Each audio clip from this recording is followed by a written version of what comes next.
lona negazi lakhe siyanibingelela bazalwane. Amen. Siphinde sibingelele ababukeli laphaya, our viewers abasibuka live on Facebook egameni lika Jesu. We also welcome you bazalwane egameni lika Jesu wase Nazaretha. Amen. Siyabonga kakhulu ke bazalwane.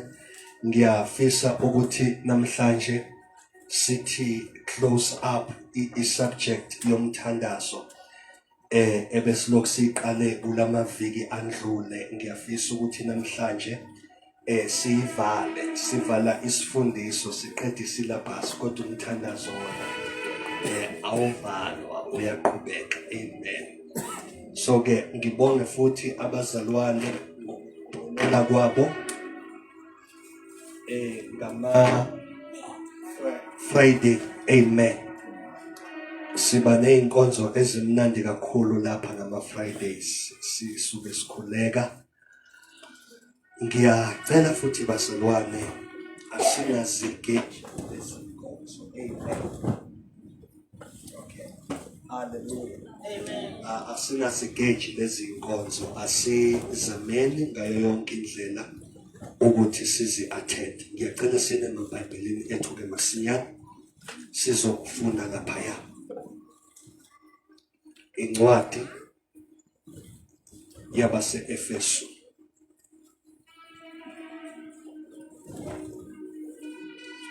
chapter 6. Uzongisiza ke mlamuli ukuze sizokhona ukusebenza ungaleli phansi ngeke uyazi mina nawe ukuthi sitholana ngoba. Efeso chapter 6.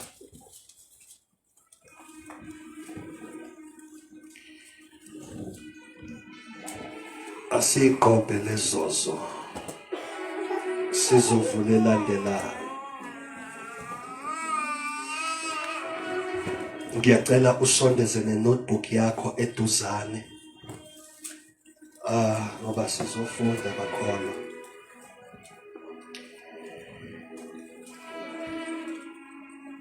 Glory to Jesus.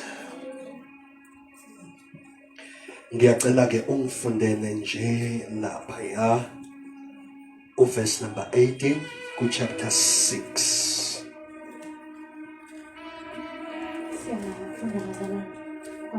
Efeso chapter 6 verse 18. Yes. Ngokukhuleka konke nokunxusa nikhuleka ngezikhathi zonke ngomoya, kulokho nilinde ngesineke sonke nangokunxusela abangcwele bonke. Semphelile. Awuphinde futhi. Ngokukhuleka konke nokunxusa nikhuleka ngezikhathi zonke ngomoya, kulokho nilinde ngesineke sonke nangokunxusela abangcwele bonke. Kunale ngoma ethi umkhuleko unamandla uma sikhuleka ngokukholwa uJesu lalela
umkhuleko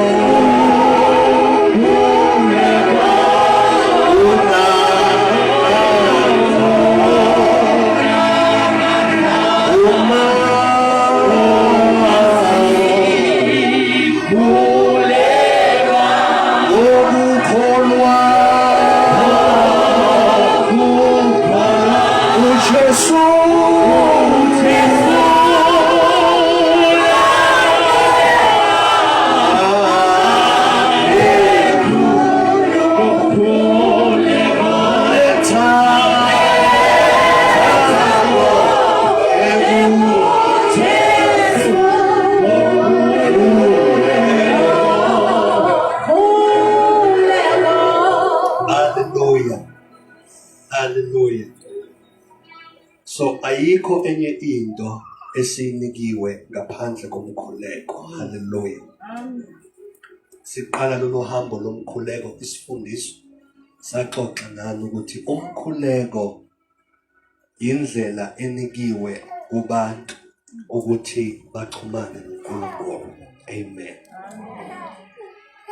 Ziningi indlela esingaxhumana ngazo noNkulunkulu, but umkhuleko we are given likhona amakhono. Secondly, umkhuleko angeke wenze lutho ngaphandle kwawo. Yeah, ake ngiyicacisele. Ngaphandle komkhuleko ngeke wenze lutho. Niyangizwa makhono? Amen. Unless ke uzimisele ukuba umsonti osontayo. Yeah. But once uthi sengifisa ukuhamba, I want to walk with God now. First things first, you must make a decision ukuthi I will have to be a prayerful person. And into yomkhuleko ayihambi ngemizwa, into ithatha usoba emqondweni. And umthandazo isinqumo bakhona. Ngeke uthandaze ungazange unqume. Ukuthi I'm deciding to pray. And umthandazo ayikho i-turbo charger ezokubanjani. Ayikho i-boost ezokubooster to ugcine wenze njani. You must decide that I have to be a person of prayer.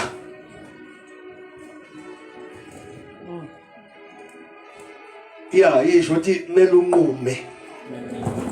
you must decide that I will have to be a person of prayer. Secondly, kontengilanyazi ngomthandazo. Ayikho into ebhora njengomthandazo. Nesinda njengomthandazo. It's a heavy thing to be a person of prayer. So many wazi ukuthi when I'm deciding ukuba angasho ukuba umthandazo base ngisho manje. Once you say I decide to be faithful emthandazweni. Mele wazi ukuthi iphase yokuqala ozondlula kuyo iphase yokuthandaza usenyameni. Akwenzeki ukuthi uthandaza uvela ube semoyeni nje isuka. Unless sewumuntu wawo umthandazo. But mawazi ukuthi khale ngizoliqala uhambo lokuthandaza. Mele wazi ukuthi uzoqala undlule emhlabeni wenyama. Let bazalwane ake ngisho akekho umuntu othandaza ethanda ukuthandaza.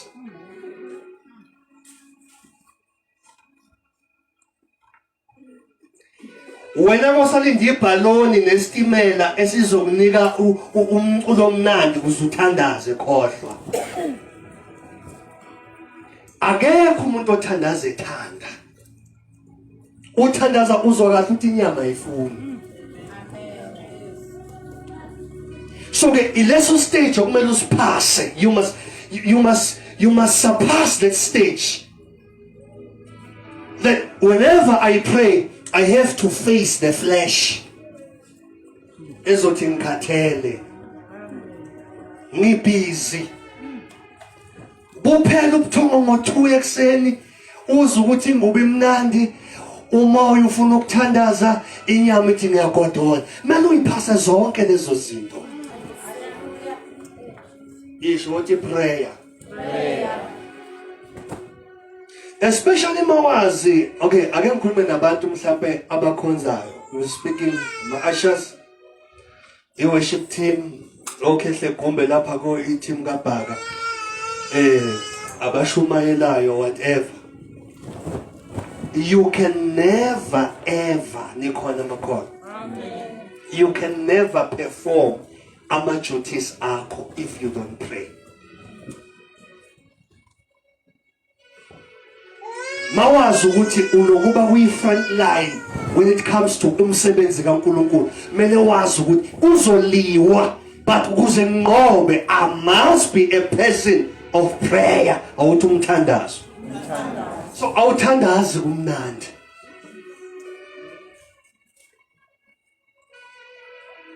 Uzothi mawuqhubeka ujula nomthandazo usathane observe ngoba ayikho into yenza observe lo yababa. Futhi usenkingeni mawuthi kanti usathane ungidede uyozufe usathane ekuhupa. Noma ungagcotshwa kanjani man, futhi mo ugcotshwa urelease ama tricks amasha. Ngithanda into oyishilo lapha babushandu mawukhuluma ukuthi abazalwane abasukuhlanganyela nezwe uma lihleka lidelela uma inceke yenkosi isehlazweni.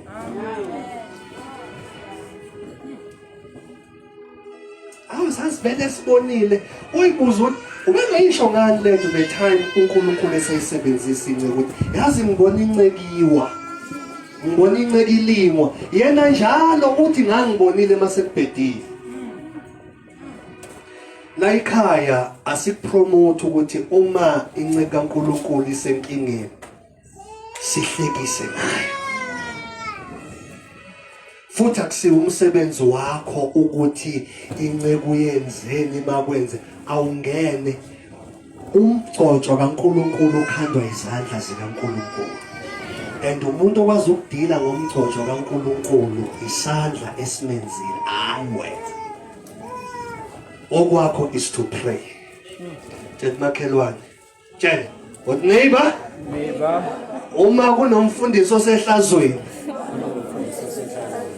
akuyonto yokuphuza itiye. But pray. Thank you. Uzoqala manje ubone ukuthi kufanele enze kanje vele ubu occult. Utshele ubani?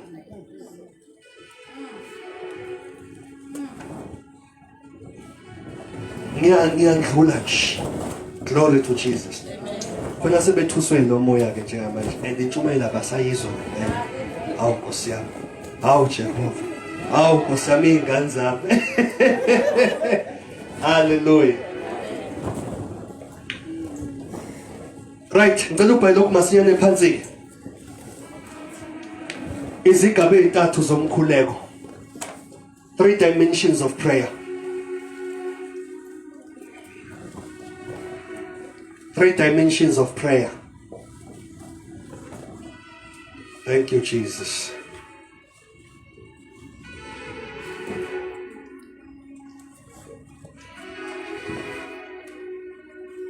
Sesingaqhubeka.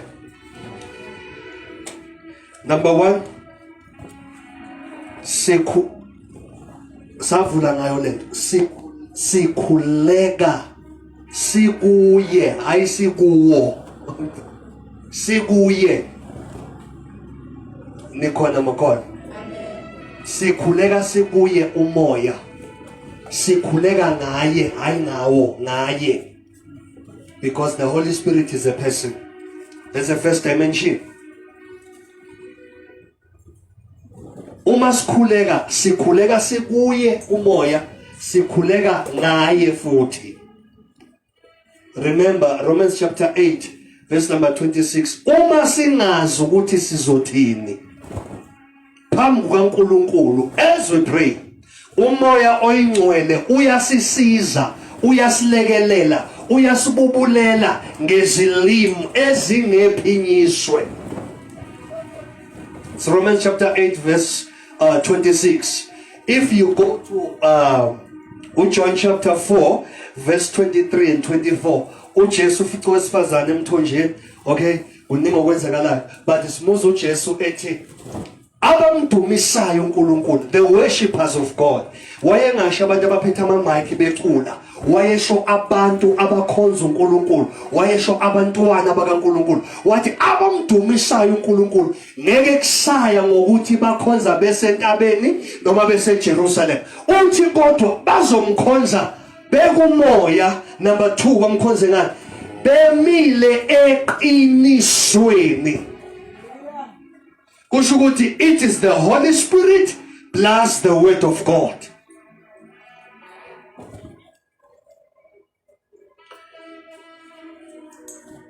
Angazi but ngizoyisho njengoba umoya ongcwele ngiyacela uma umzalwane usindisiwe bese ekhaya kuba nokudonsisana, kube khona ababheka le, kube khona ababheka le, or kube khona ukungazwani, especially if ukuyiposition yokuba mdala, ungathatha ama-side.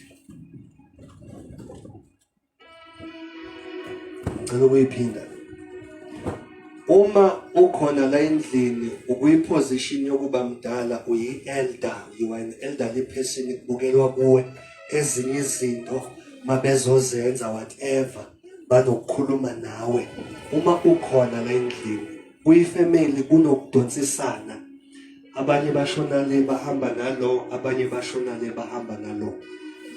Ngiyacela ukuthi uma ukuthi uthi usindisiwe ungumntwana kaNkulunkulu, ungangeneleli kuleyo ngxubevana, nawe ube nabakho hamba nabo. Stand in the truth.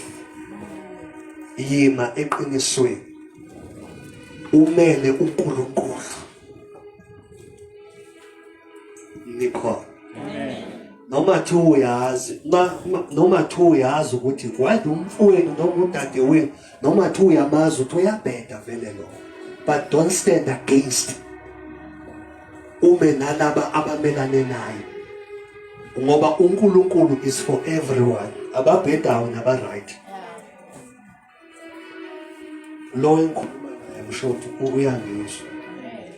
Ngoba kuyothi noma sekuvuka ingxabano, sekushona abantu emndenini, sekunukano, uyothi usindisiwe ubalwe nawe.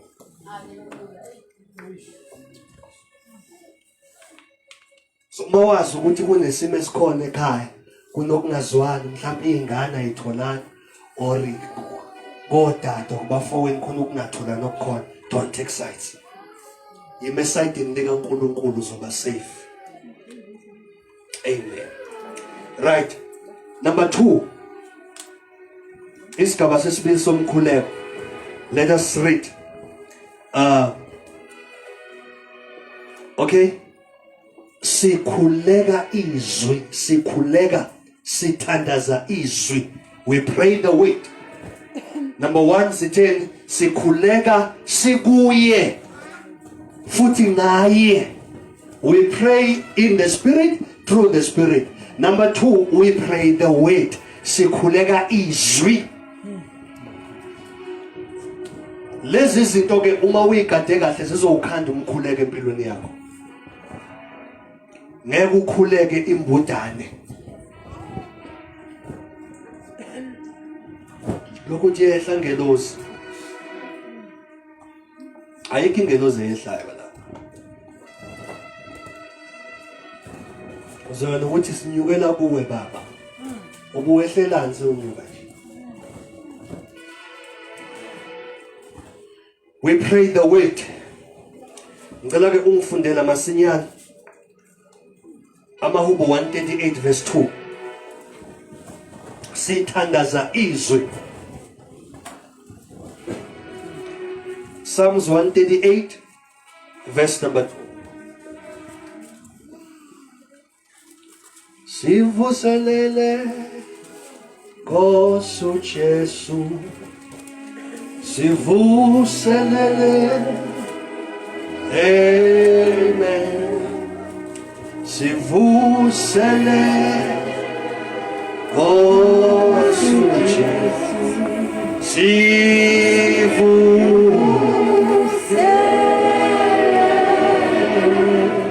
Amahubo 138 verse 2. Hallelujah.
Ngiyakhuleka phambi kwethempeli lakho elingcwele. Ngibonge igama lakho ngenxa yomusa wakho neqiniso lakho. Ngokuba phezu kwakho konke uphakamisile igama lakho nezwi lakho. Okay, ayikho NIV lapho. Oh. NLT. Hallelujah. Hallelujah. Yes. As I worship, I praise your name for your unfailing love. Yes. And faithfulness. Yes. For your promises are backed by all the honor of your name. Your promises Are backed or backed. Okay.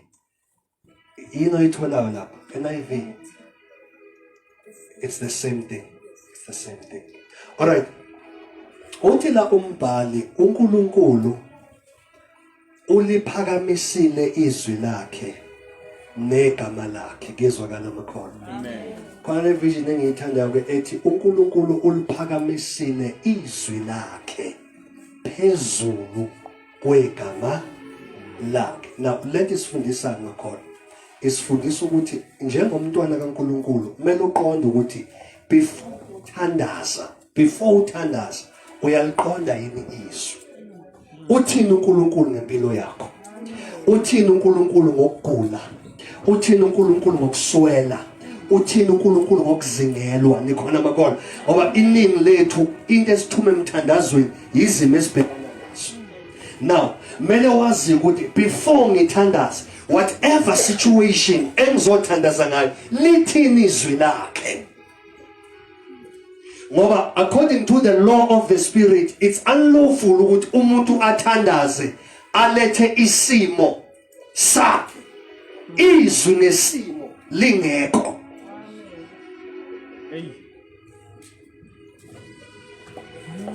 Mawuzoqala uzothandaza kuNkulunkulu ngokuthi ufuna imali uze isidingo semali awuzoqhama sewudemand imali kuNkulunkulu lo mthandaza kawuzwa. Listen, let the Bible uphakamisile izwi lakhe kunegama lakhe. Noma ungathi ngegama likaJesu ka u50 ngeke kwenzeke.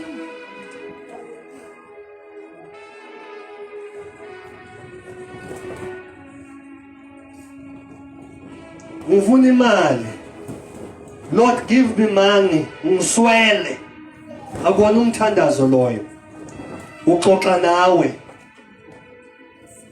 Kahle uyahlanya ukhuluma wedwa.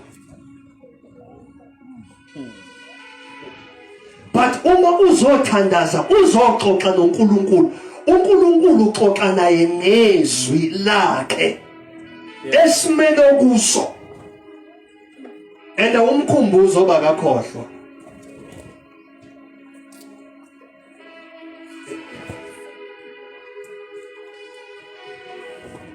Selubini uNkulunkulu awumkhumbuzi.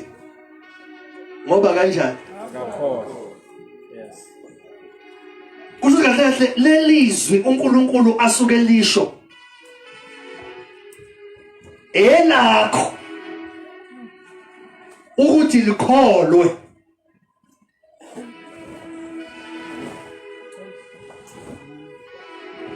Ngeke umuntu ethembekile ujike uzomkhumbuza into ayishilo uzoyenza. Angithi uthembekile kusho ukuthi lelizwi malikhulunywa kahle kahle yelakho lizosusa wena ekungakholwini likusa kuphi ekukholweni. That is why ngisho mawuthandaza ngeke kulokhu uthi manje uNkulunkulu esasethembiso sakho phela ungangikhohlwa. Kodwa uthi mawuqala uthandaza uthi baba ngiyabonga.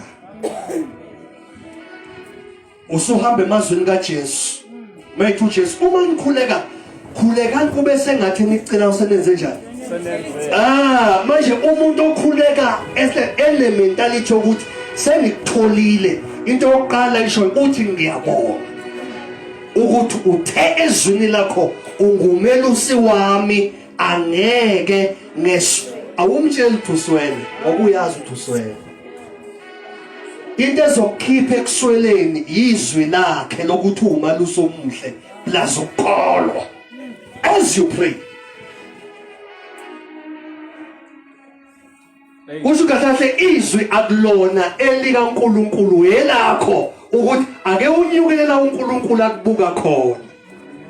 uNkulunkulu mengakubuki njengomuntu oswele kusho ukuthi gibela izwi lokuthi umalusi omuhle ulukholwe.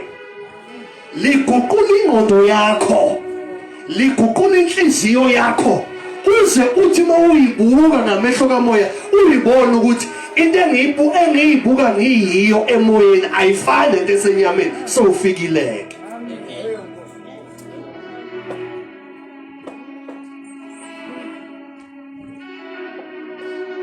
Mawuzothandaza kodwa uzibuka ugula awukayibuka uphila umzimba wakho fresh ugcwele impilo uzothandaza umlembelele womthandazo.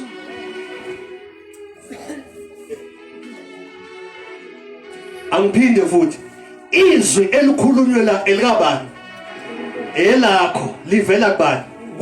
In fact izwi likaNkulunkulu lize kuwe alizelanga ukuthi ubuye uzomshaya ngale ebusweni uthi uthezwe nakho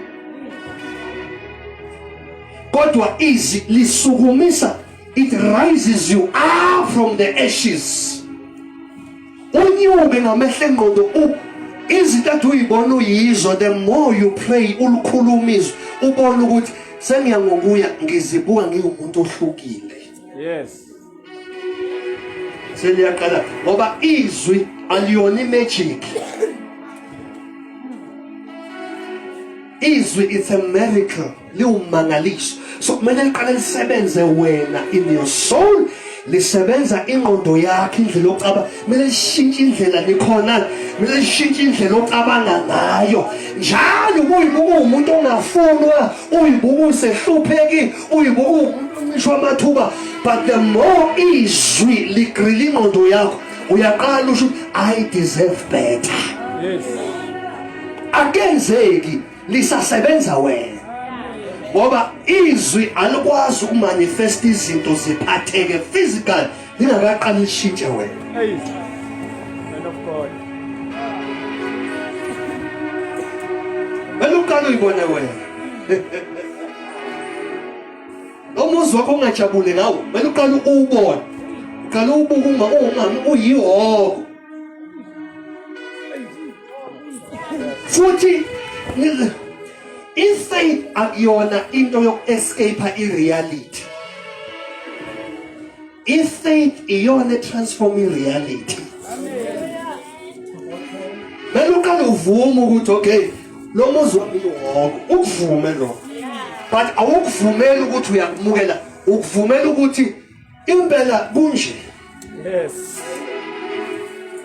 Bese uthi ke kodwa ongozeli nongalali. Izethembiso zakhe zimuyebo ziwu-amen. Uthe endaweni ewugwadule uyoqhubuza intombo yokuphila. Nikhona. Izwi. Akho motivational speaker efike yakhuluma nawe. Izwi lisebenza kuwo. uqala ubuke lo muzi uthi okay. In the spirit ngobuka nje lo muzi. Sama mawungena yihole elikhulu nje kuhlonisa ama-curtains uqala ukubuka ipassage. Uthi kune passage ngegama likaJesu. Yes. Yes. Ngoba uthe uNkulunkulu obiza izinto ezingekho kube sengathi ayikho. Usetshenzwa yizwi. Ayikho magic ethatha indawo.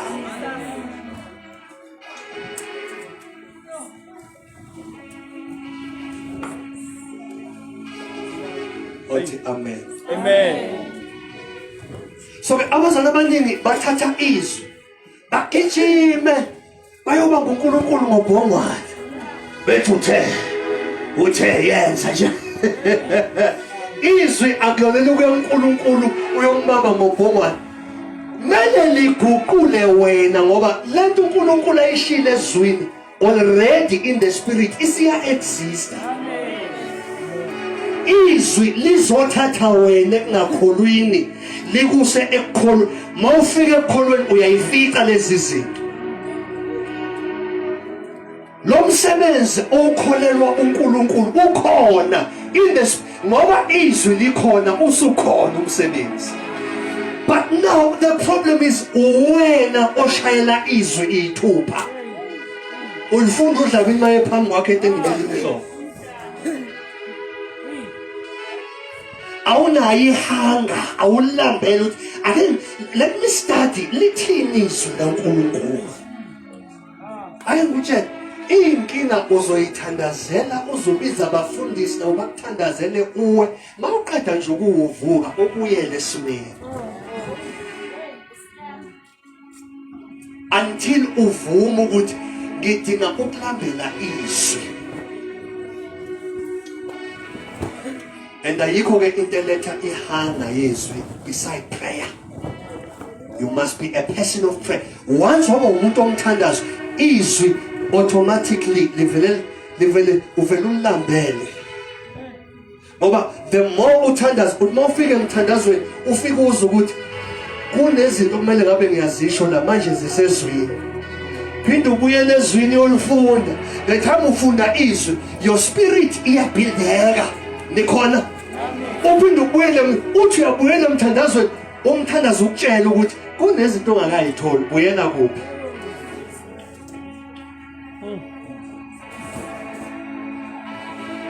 Sizoyeka ke ukuthandaziswa izimo mhlasa imasterisha le. Lord Jesus. So uthi uNkulunkulu la ngiliphakamisile izwi lami kunegama lami. Kokubili kuphakanyisiwe kodwa into ethatha ipriority yini la yizwi. Why izwi? Let's talk about it. Izwi li representa isimilo sakhe njengoNkulunkulu. Okay. Umuntu makuzothiwa hey uthembekile lo yamuntu. Usukaphi? Sifika nini la khona simendoza sithi hayi uthembekile Mr. Ryan. Mr. Ryan is faithful. How do we reach that level where we can say Mr. Ryan is faithful?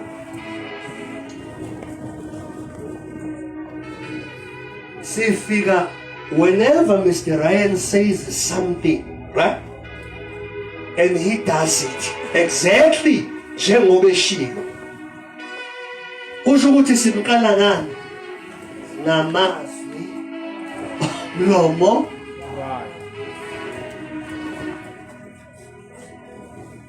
Asisho ukuthi uthembekile ngoba udumile, asisho ukuthi uthembekile ngoba unemali, sithi uthembekile ngoba lokho asuke kushilo kwenze njani.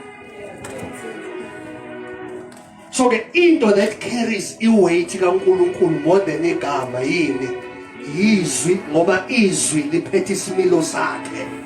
It carries the character yakhe as God, the weight. Ungumafunga ngajiki sikuthatha ezwini. Usuyabona uNkulunkulu kuzumazi kahle mele umazi through the scriptures. Let the Bible, all these things were written for us, so that through the faithfulness and the perseverance of the scriptures, simazo sibizile. All right. Philip 4, verse 8 and 9.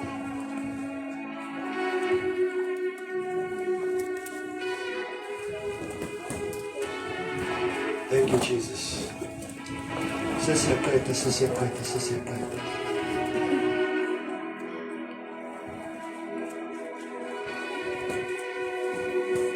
Philip 4, verse 8 and verse number 9. Nazia. Verse 8. Elokugcina Ay. bazalwane konke okuyiqiniso. Okay, ungakashunuluzi. Ngala amagama lawa ubaluzipho. Kunezinto ezibalayo lapha mamnkosi. Thiwa number 1 konke okuyini? Okuyiqiniso. Nikhona. Amen. Sinikelile konje. How can thembekile?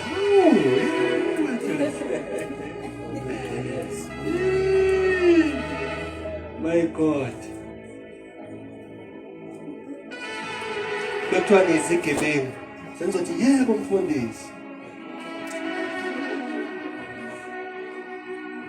Niyiphethwe nemali kaJehova. Amen. Yeah. Niyiphethe. Oh.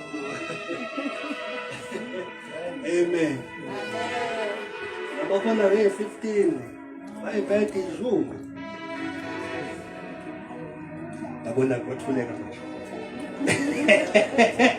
Kwathuleka ke sengithinta indaba enkulu. Ngicela indaba engingayazi. Uma sekuze emalini nje umzalwana ngakholwa. So that is why namje mase kuze emalini lento ube umfundisi ngiyayehlisa ukuvutha. Ngibe umuntu nje. Uzothi imali seyifuna. Oba vele tata ngisuke sengibhekene nabantu abangakholwa vele. So umuntu ongakholwa ngeke uze umoya wokuvutha, kumele wehlulengane naye.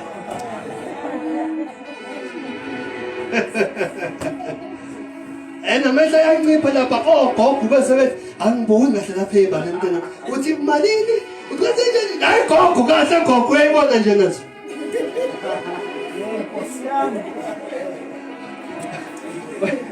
Wayibona ugogo esathe ngola mthuthi namakhandlela abomvu naye wayibona. Naye eJeswini akasayibona. Ukhona malini nami? Hey man utanzi iyangidida. Awulethe lapha sobona kusasa. Gogo, hayibo. So mele wazi nje umzalwane noma engavutha kanjani mase kuze emalini ukungakholwa kuthatha uzoyibona ngani ukuthi sewunqobile mhlawumbe akuthitha imali uvela uvuthe kakhulu uzoyibona ukuthi sewunqobile yabo ubusaba umuntu nje no amen anciphe ujuluke ucabanga ukuthi cishe ngasho into manje bayenza bafundisa uyathi uthathe namanzi uphuze yaxolisa ixexeko bese inciko abekisa ngentembi kansenyayenza cha bonyiwe bazanayo ngoba nakho bezimali haleluya ziyanikela le inciko hayi right awushayeke lapha Philip 4 awufunde verse 8 elokugcina bazalwane. Yeah. Sikulento yokuthi njalo uma uthandaza izwi right elokugcina bazalwane konke okuyiqiniso. Izwi lakho liyiqiniso Nkosi.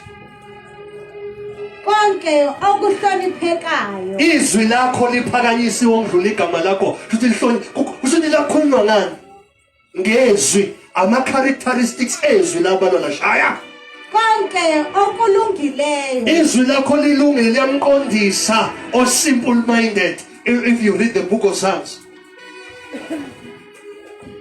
konke okumhlophe Hawu izwi lakho Nkosi lihlanzekile. Lizwi engilikhulumile kini senihlanzekile ngenxa yalo. konke okuthandekayo Hawu izwi lakho Nkosi, it's like honey into my mouth. Limnandi izwi lakho. Your precepts are good unto me. konke okutusekayo Oh, shaya. noma kukhona okuhle noma kukhona okubongekayo Yeah. zindlani ngalokho. Verse 9. Mana, yenza njani? Usho la kuthiwa thatha silinze ngani? Kusho lento isibuyisela in Joshua chapter 1 verse number 8. Le ncwadi yomthi lelizwi kaNkulunkulu alingasuki. Ngoba ngikhuluma inkinga kangaka nje.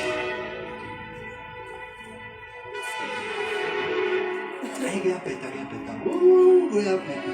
Likhona izokwazi ifico uJoshua chapter 1 uthi kuyabheda. Umatthew chapter 1 uthi kuyabheda. Listen, aningibheke bazalwane. Amen. Lento engiyikhulumayo ngeke uyenze overnight. Yeah. Uzofika uyipractice uhambe insuku uphinde uyibhimbe uthuke sewushide usengazi umuntu uyahlupha speak Hebrew. Ubona mawusuqala uyikhuza ukuthi sekuyahanjwa. Kodwa mawusavela ubhede nje kufane awukafiki. Likhona izwe lithi Nkosi yami inkinga zisihaqile. Likhona.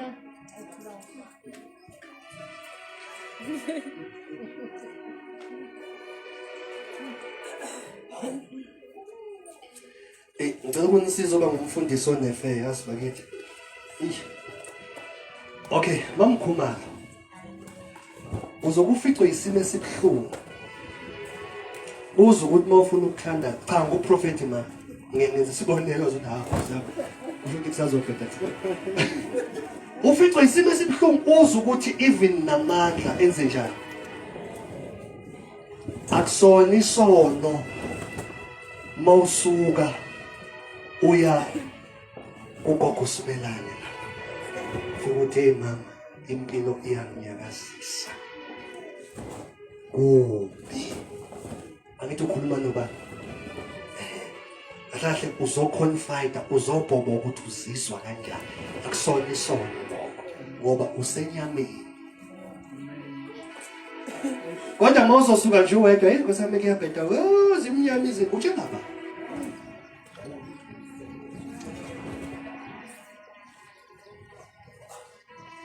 Kodwa mawuya komunye umzalwane ukhuluma nawe uthi ngikhulekise ntombi yawezwa amandla yaphela ngiweak uyabhoboka ngiyangizwa makhola kodwa uzothi wedwa usuke nje uze kungene ekhanda uthi Nkosi yami kumnyama ngithi mina ngizalokhu ukubhimba lokho ngithi mina ngizalokhu ukubhimba lokho waqala wenza leyo nto sawuyimoshile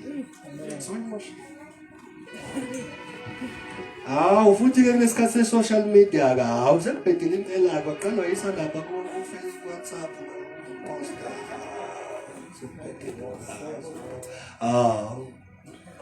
uyothi uma ubuya nomedo ngakusasa bethi awumane umzalwane uyasidida thina izolo bekhala njengathi yena futhi usebuya noMateyu manje.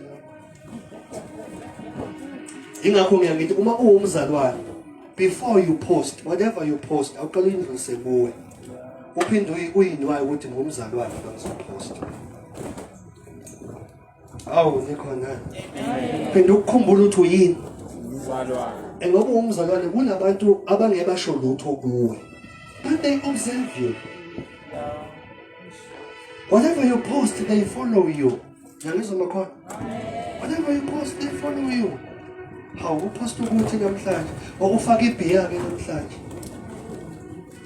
Hawu usefaka ukuthi namhlanje bayabuka abasho lutho kodwa benze njani uzabona usabathe uyakhola usindisiwe but kunabantu okunzima ukuthi bakulandele kanti uyabashumayeza ngempilo yakho abayibuka la ku WhatsApp na ku Facebook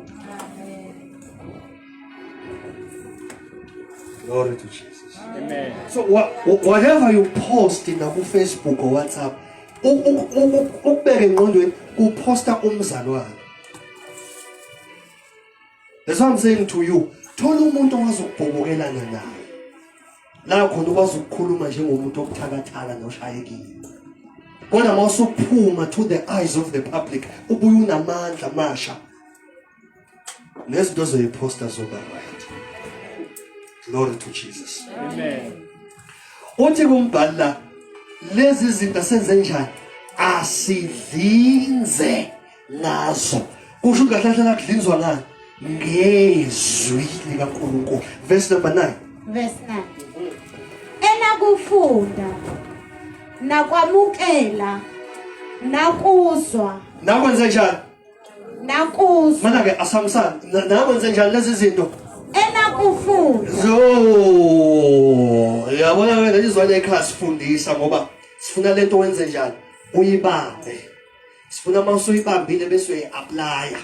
Mawusuyi-applyile izomanifest empilweni yakho. Ngawudla ngintshela la ekhaya ushunyayezela uyoncoma uthi ukudla uma eseyibeka. Lenkinga onayo ngeke ilungiswe ukuthi uncoma uma eseyibeka. Akekho uma sayibeka chapter 1 verse 2 akekho. Mayichaza. Akukho wrong ungabusiswa yimi akunankinga. Kodwa ndlule ekubusisekeni bamba into ekubusisile phela. Yeah. Ukuthi I owe it to my life to apply lento. Hey. Uma ngushumayeza ngufundisa angikhandi library yamavesi la engqondweni. Ngoba sometimes uzobhimba nawo amavesi. Izwi olifundiswayo elokuthi go and apply, go and do it. Right? Enakufundiswa nakwamukela kusho ukuthi isifundiso senziwa njani? Siyamukelwa isifundiso. Isifundiso uyasamukela. Yeah? nakuzwa Oh, yeah. nakubona kimi Oh, mana awuphinde futhi nakwenze njani? nakubona kimi Asingadluli kalula kule. Ngena dlamini emanzini abilayo. Awuphinde futhi nakwenze njani? nakubona kimi Uthi uPaul lingisani mina njengalokhu nami ngilingisa bani? uChrist.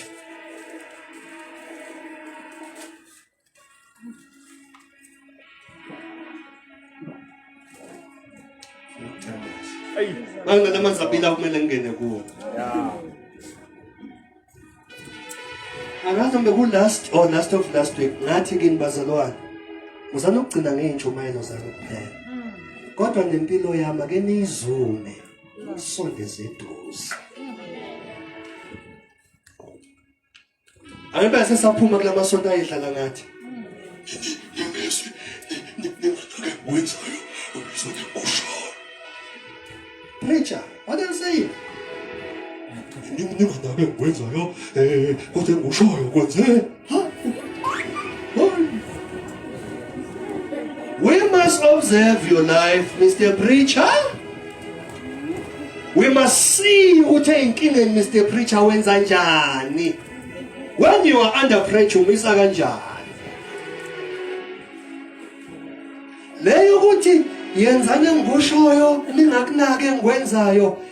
Akusuke kunamakhehla nje akithi omkhulu ababuka lento yokusonta imnandi babuka neempurampura lezi babe dryer bethi zinyoni enamaphiko enhle izinto ngezinto engishoyo kini babuka leli thambe limhlophe ngiyawuthanda mkhulu bakule ngisayothenga ngizofaka nje maduzane ngiyawuthanda cha lekidimoni ukhololo nje ngizothenga futhi ngifuna lo uyigqinsi lo dryer la ubambe intamo yonke.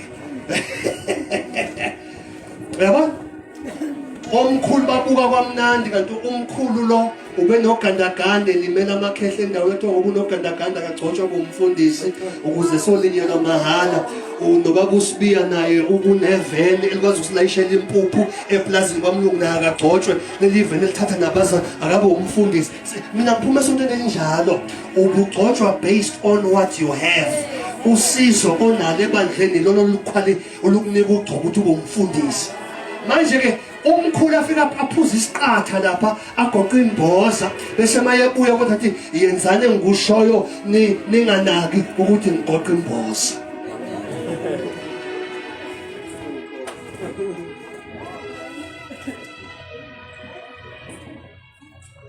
Oh.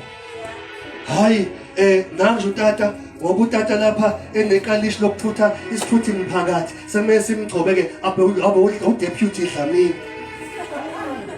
Awu Jesu. Abazalwane bazogibela kalula eTaxini mahala mayise udeputy Dlamini. Ayisebenzi kanjalo la. Upaka nengcebo yakho ukhonzo.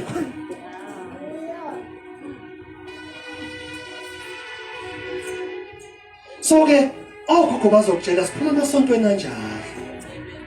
So ke leli verse lokuthi nakani engusho yizwane engushoyo ninganake ngikwenzayo liqhamuka lapho lelo verse. Cha preacher, we gonna observe you.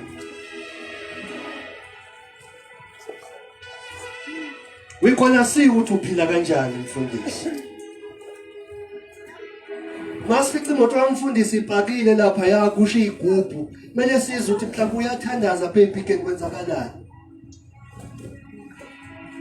Imoto yamfundisi ipakile lapha. Ihasha mfundisi. Ulibophele esihlahleni lapha lipakile. To yasho mfundisi yilo le. Ufuna umfundisi la. Nikhona makhona. Kodwa uma kwenzeka loyo mfundisi loyo kufika isikhathi sokuhanja awuthi isikhathi sokuhanjela yiba namakholwa akhule ngokwanele ukwazi ukuma naye sengiqedile. Hallelujah. Uzofunda ekhaya bhala uJeremiah chapter 1 verse 12. Uzofunda ekhaya. Ninganaki engikwenzayo bantwana bami kodwa lokho engikushoyo kwenzeni ngoba nami ngihamba uhambo lami nawe uhamba uhambo lwakho. Hlekizo lemncwabeni lapha eFree State. Hey amabhozi ezinye ingcebo. Vula verse 1. Jeremiah 1 verse 12. Avula lapho uJesu ebiza uPetro. Edwoza. uPetro makuwe inkosi ngibize. Wathi uJesu waza. Ayafala lapha inkalakala. Waza. uJesu waza. Nawe ngithi waza. Sekuphelile.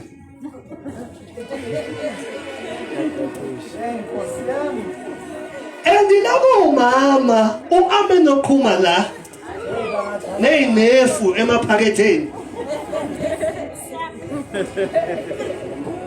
Uthi woza. Woza nawe woza uyakusindisa uJesu woza. Ushaye woza. Mike dasibani ngenyawo sifikile imoto ezothatha isidumbu.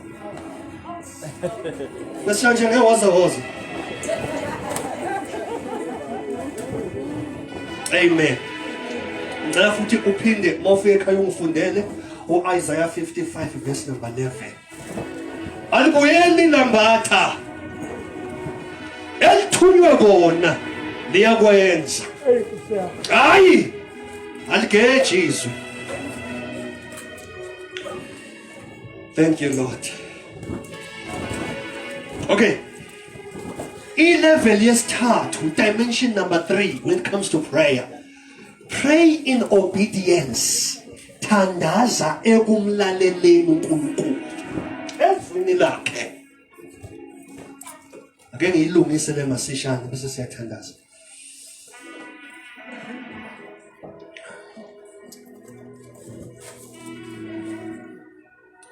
Ukhona umzalwane la unenkinga yobuthongo obungafiki noma thi ukhathele kanjani kufika ku-12 and kulezi insuku uma uvuka uphethwe yikhanda kwesinye isikhathi kusuke lishaya eceleni kwesinye isikhathi lishaya la isiphundu ngathi liyadonseka Uzocela ukuthandaza noma ukhona njani. Okugcina sithandaza ngeobedience. Funda ke James chapter 1 verse 22.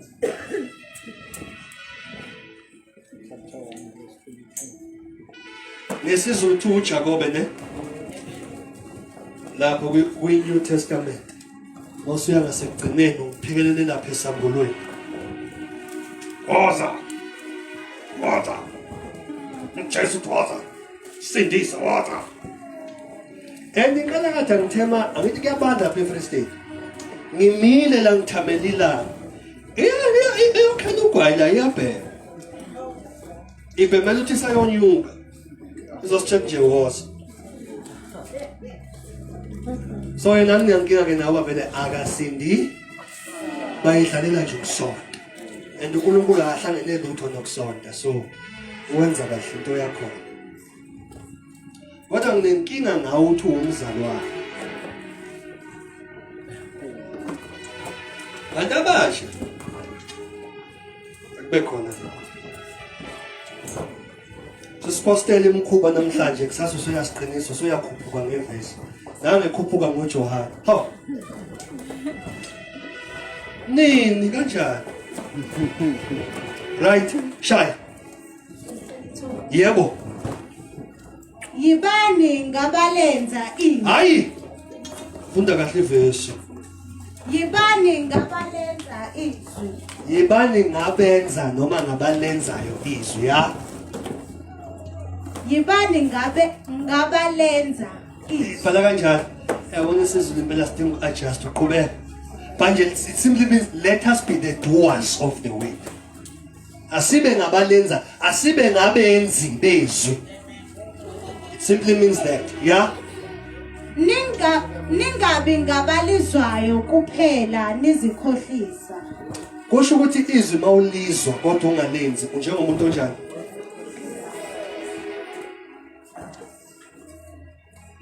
kusho ukuthi the greatest witch in your life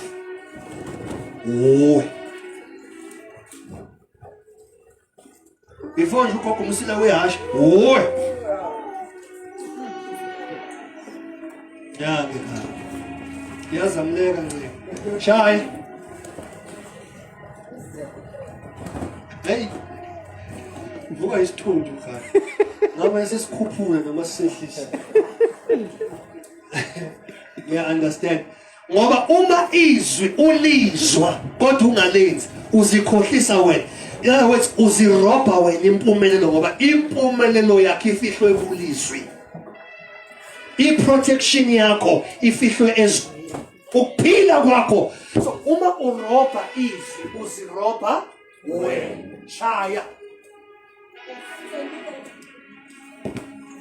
Ngokuba uma umuntu engolizwayo izwi engesiye olenzayo lowo ufana nomuntu obuka ubuso bakhe bemvelo esibukweni. yeah mana uthi umbhali uma ningaba lizwayo kodwa ningalenzi Yes. nikhona unjengomuntu ozibuka esibukweni but ebuka ubuso bakhe bemvelo there's a reason why iBhayibheli lithi ubuso bakhe bemvelo so ichaza ngelinye ilanga verse number 24 Verse 24. yeah Ngokuba uyazibuka ufike uzibuke amuke uhambe akhohlwe masinyane ukuthi wayengonjani. okay nanengibheke vala iBhayibheli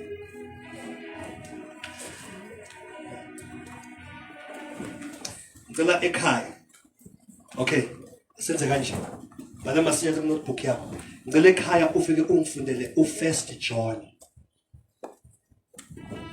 chapter 3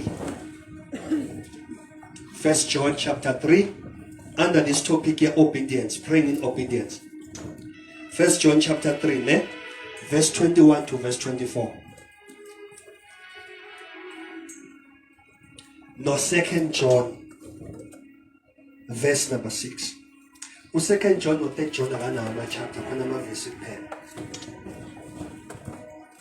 So ke 1 John chapter 3 verse 21 to 24 kube u2 John verse number 6. Alright, ake sibuye endabeni yesibuko bemvelo nani vala iBhayibheli lakho bese ubuka mina ke manje. Siyabonga. Right. Uthi umbhali. Okay, uzongifundela le ngxenye le yokubuso bemvelo. Verse 24. Yeah.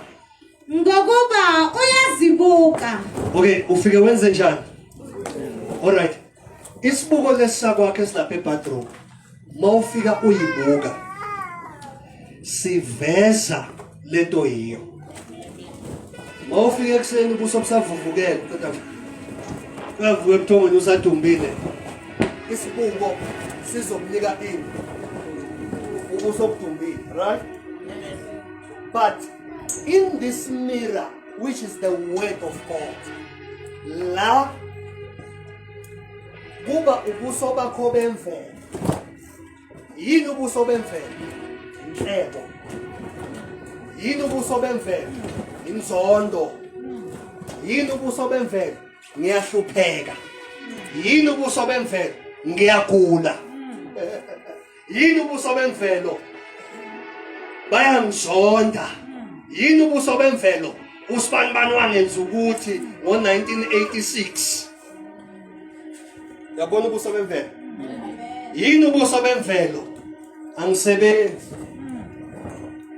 Uthi ke lo baba uma ufika lapha ufike uyibuke uza nobuso bemvelo. Kodwa into ozoyifica kulesi sibuko sezwi uzofica imvelo kaNkuluNkulu ngawe. Ufika nobuso bemvelo ukuthi ngiyagula. Isibuko sezwi sithi ngemivimbo yakho uphilisile. Ufika nobuso bemvelo obuthi ngiyehluleka.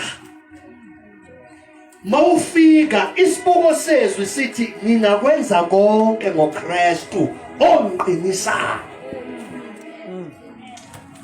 Nikhona. Amen. Ubuso bemvelo buthi angifuna umuntu ngizizwa ngingedwa empilweni bonke abantu bangishiyile. Mawufike ebusweni bezwi kaNkuluNkulu lithi izwi kaNkuluNkulu everywhere you go I shall be with you. Mawudabula emanzini amaningi nginawe. Mawudabula emlilweni ngeke kushe ngisho unwele nginawe. Nikhona. Amen. Usethi ke lo baba uma ningalenzi in other words lento ozofika uyifice mawuyibuka esibukeni sezwi uthi umbhali hamba uyikholwe uyamukele edinga ukuthi yenze njani yenze because uma uzofika uyibuke kodwa ungayenzi immediately ufulathela uyakhohlwa ukuthi kuthiwe uyini lenkathi uyibuka. Kodwa mozoyibuka lento oyibukile uyicaptureishe into your spirit. Uhambe nayo, uyikhulume, nakufika izimo ukhulume yona. Mawunjalo ke ngeke uzuyikhohlwe uya ngokuya uze understand. Wathi lo prophet uElijah la Friday. What the reason why abazalwane imthandazo yabo ingena authority? I-image ayikho. Our image kuNkulunkulu is Christ in khona makholwa. Amen. So for you to get where you want to go empilweni yenza sure ukuthi i-image kaKristu kimi iyamanifest. Imanifesta kanjani? Uyazibuka yini esibukweni sezwi? Because isibuko sezwi siphethe okuhlukile kunemvelo yakho. Your nature says I'm a failure. But when you look into the mirror of the word of God, it says you are more than a conqueror. So interpretwe image yemvelo ihlukile nentephetwe isibuko sezwi. Now uthi kumbhali asingabi ngabenze njani? Nithini? Nikhona. Uthi asingaba benze njani? Kuphela. Ngoba vele phela lithi ke bazophenduka kanjani bengezwanga ngoshumayelayo. Ngoba ukukholwa kuza ngokuzwa izwi lika so kusho ukuthi ke I have to hear. Usethi umbhali musanokuphelela kulesi sigaba sokuzwa. Senizwile yenza kanjani manje? Yenzani phela. Ngoba sezonikela nje give it shall be given unto you. Sekumele ukwenze lokho. Sibusisiwe siphayo. Kunesamukela, kurongo ukumukela cha. Kodwa kuchaza ukuthi uma singabantwana bakaNkulunkulu ake sithuthele ngakulesigaba sokuthi sibusisiwe senze njani.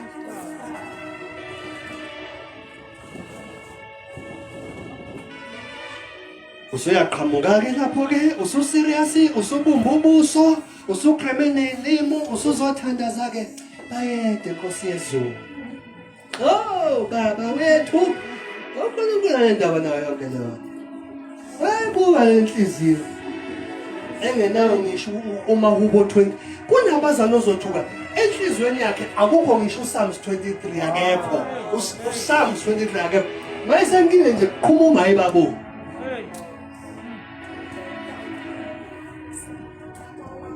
uNkulunkulu akathathwa ukuthi mawuthandaza uyamncoma umtshele uthi umncoma nje athula nje inkade masekufika la ezweni. Ngoba phela yonke into ayizelela umuntu lapha phambi kwakho isezwini lakho.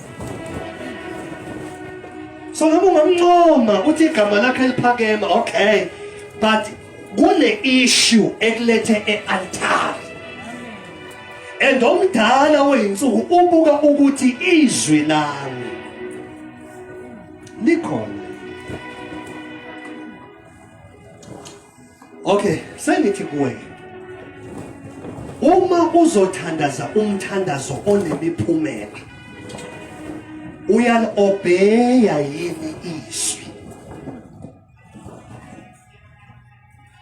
Do you obey the word of God?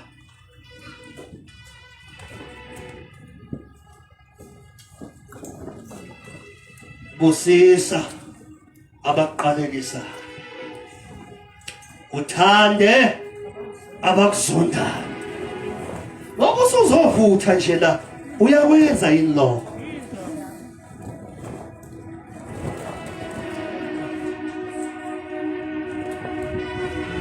Khulekani ngaphezulu. Manje akubheka uNkulunkulu njalo uthandaza mawunenkinga njalo. Ake udli kuke iqojeme uhambe ngezimoto udla amapizza uzukhohlwa nokuthi uyakholwa ngisho ukukholwa. uNkulunkulu nesho nje lokukhohleka uma umuntu ephila kahle. Manje ngoba umbonga uNkulunkulu baba ngiyabonga ukuthi ungidlulise imini yangihashula yangishisa impilo. Ngoba mhlawumbe kuba yingishisanga bengengikwazi. Uyonoma usunakho ngeke umlibala. Yes. Ngoba uyazi ukuthi usuka phi naye. Khona uNkulunkulu ayemo inkunzi lezi. Lo muntu mayengaphaphama ne30 million la ngeke aphinda ngazi isihogo sodwa lesi. Ade ke umpampe nje lokhu survive ngama 600 rand noma 1200. Awusurvive ngalawo maqashana nje uzoba nabi. Uyozulkhothe ngathi ngihlushe ukuze ngazi imi ngathi ngigodi shaya qhubeka lapha yena. So ngazi. Glory to Jesus.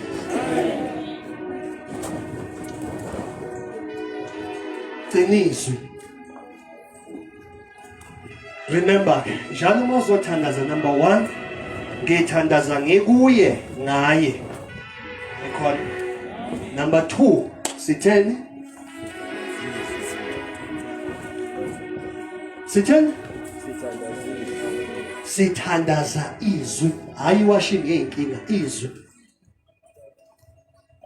Ukubona lezi ingane zingihloniphi ezinye ziyabhonga ngoba ihambe kumanje nje angimazi usibonge lutho njalo uNkulunkulu njalo yonke leyo. 3 sithandaza with obedience unto his will.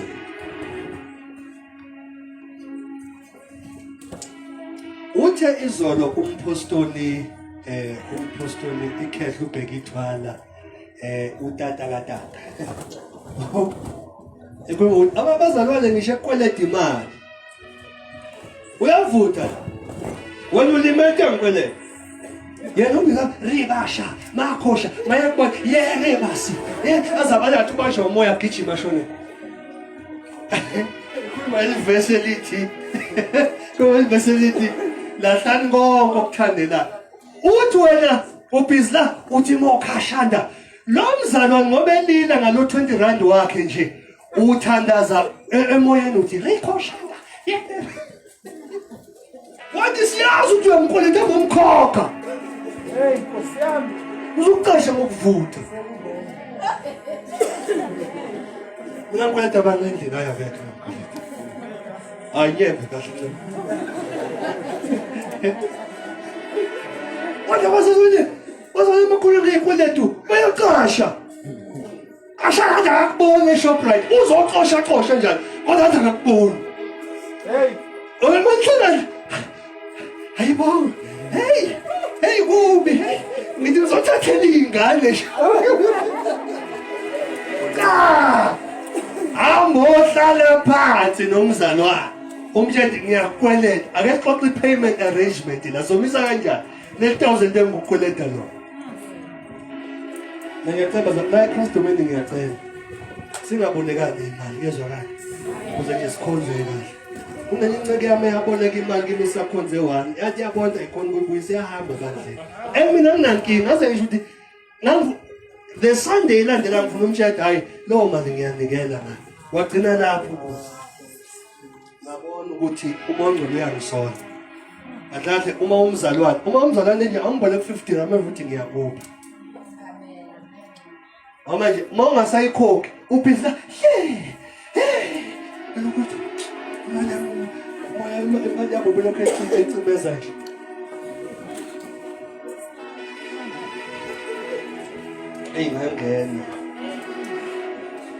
Eyingangena. Ndakusaphuma kusengenile.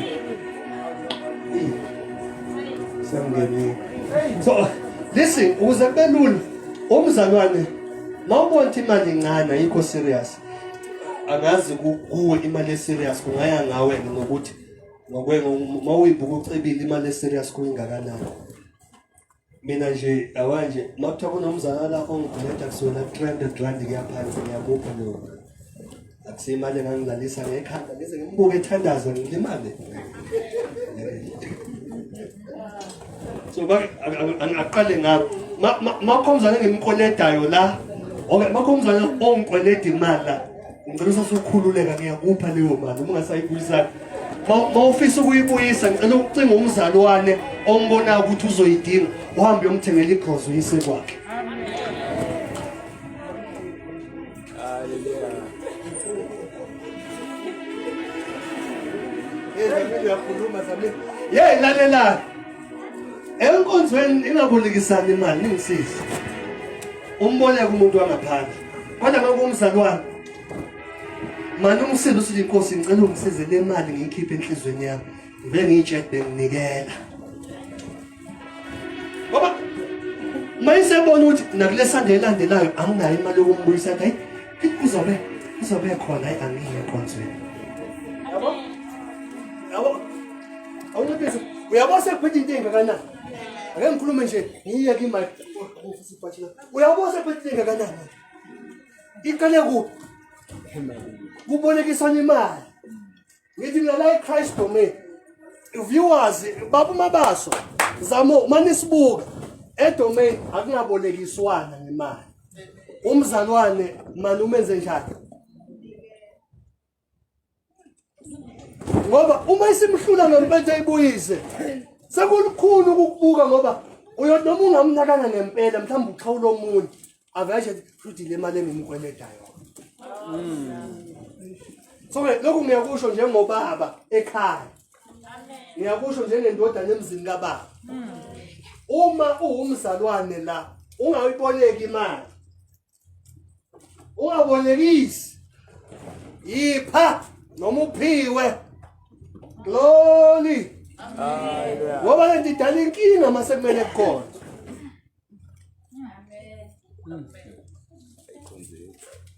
ngiyanisiza ngoba ngiyafela ngigcwele iy'turo zodwa ibandla lonke liyakweletana nomunye ukweleta omunye so ngithi le uthi uma eshumayela izolo umpostoli uba kubheka ithwala ngabona ukuthi no lento isiyangivuleka nto angihambe ngiyoyifundisa ebandleni kunje la ebandleni asibolekisana is either uyangipha manje ngiyankwethi bakusimelela lapha mangishumayela ngasathi amen angisakhona ukushumayela kahle manje ngosami mhlawumbe incekisa limete imali yake buyisa ke keyboard sekuright haleluya ngithi angidlule nje kule awubonga khenga jethe wino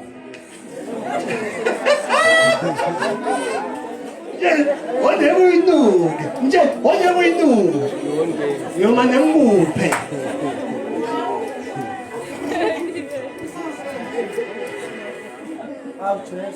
nabaloveni bajet umfundisi ke isishaya umthetho usikadlamini ke lesi ukuthi ebandleni ngemali ngiyasenze njani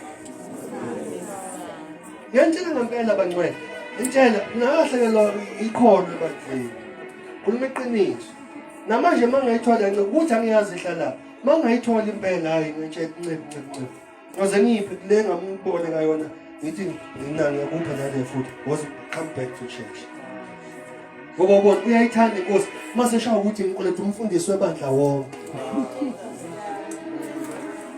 manje mase nithi ngifuna ukuyilungisa ngale Sunday elandelayo basho ukuthi incekide angisabuyeli hawu ngeke uyozangiqalekisa lo mfundisi Jehova ongcwele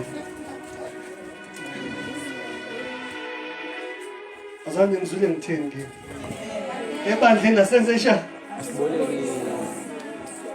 Ngemali. bo mama ngisho senihlangane nodwa amakhosikazi ningisize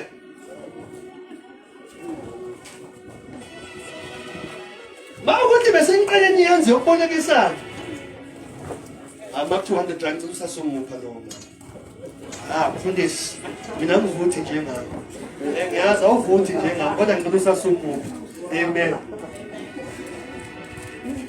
manje into ezokhatha ukuthi kungabi nenkinga ebandleni in the church as the family lento ngiyibona even kuma families enyanga umzali usibanibani akasakhulumisana nobhuti omncane ngoba wamboleka imali yoshada wasayibuyisa imali ingane zami xabana igazi mali ingane zami